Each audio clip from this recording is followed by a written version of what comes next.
এখন আমরা ব্যাটারিতে পানি রিফিল করে নিব। যেহেতু প্রতিটা ব্যাটারিতেই পানির বোতল দেওয়া থাকে, আমরা ধীরে সুস্থে খুব সুন্দরভাবে এগুলাকে কমপ্লিট করে নিব।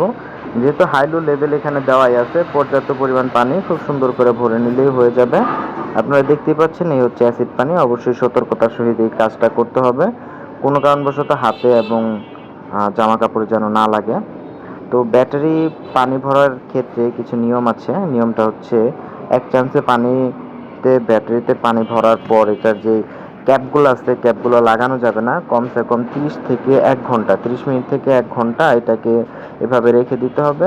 কেননা ব্যাটারি পানি দেওয়ার পরে ব্যাটারিটা প্রচণ্ড পরিমাণ গরম হয়, এটার ভিতরে অ্যাসিডের যে প্রক্রিয়াটা আছে সেটা রিঅ্যাকশন করতে থাকে।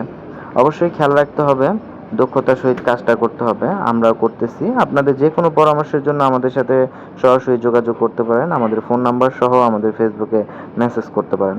সবার সুস্থতা এবং ভালো কামনা করতেছি। আপনারা সবাই আমাদের পাশে ছিলেন এতদিন। সবাইকে জানাই অসংখ্য ধন্যবাদ। সবার আশায় আমরা এগিয়ে যাব সামনের দিনে। আলহামদুলিল্লাহ।